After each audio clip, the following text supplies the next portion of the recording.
السلام علیکم ورحمۃ اللہ وبرکاتہ۔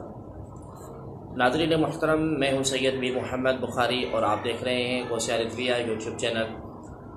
ناظرین محترم، اگر ابھی تک آپ نے ہمارے چینل غوثیہ رضویہ کو سبسکرائب نہیں کیا تو ریڈ بٹن پر کلک کر کے سبسکرائب کریں اور ساتھ میں بیل والی آئیکن پہ بھی کلک کر لیجئے تاکہ سب سے پہلے نیو ویڈیوز آپ لوگوں تک پہنچتی رہیں، کیونکہ اسی چینل میں ہم اہل سنت و جماعت کے عقائد کی پاسداری کے لیے ڈیلی کی بنیاد پر ویڈیوز اپلوڈ کرتے رہتے ہیں۔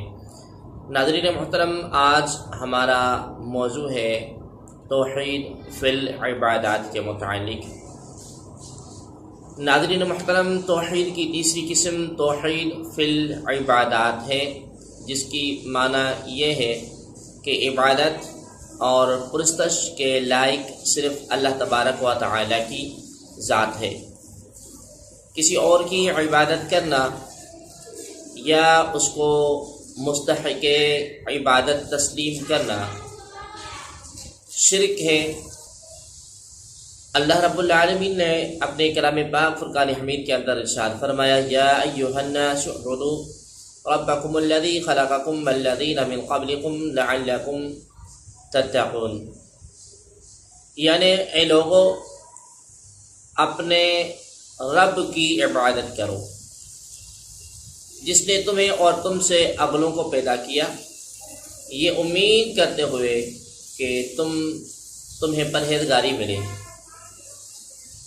دوسری جگہ پہ اللہ رب العالمین ارشاد فرماتا ہے، ذالکم اللہ ربکم خالق کل شیء لا الہ الا ہوا فانا تؤفکون، یعنی وہ اللہ تمہارا رب ہے، ہر چیز کا بنانے والا، اس کے سوا کسی کی بندگی نہیں، تو کہاں اونھے جاتے ہو۔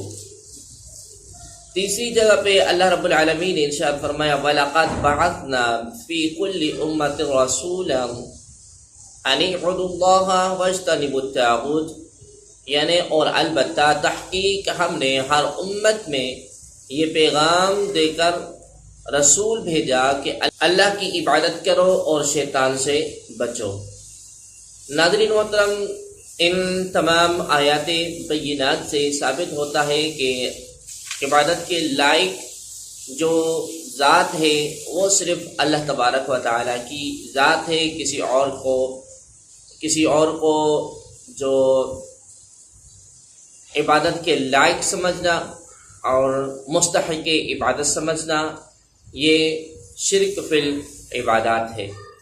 ناظرین محترم، ملتے ہیں پھر کسی دوسری ویڈیو میں، جب تک کے لیے اللہ حافظ۔ دعاؤں میں یاد کیجیے گا۔ جزاکم اللہ تعالی خیرا۔ السلام علیکم ورحمۃ اللہ وبرکاتہ۔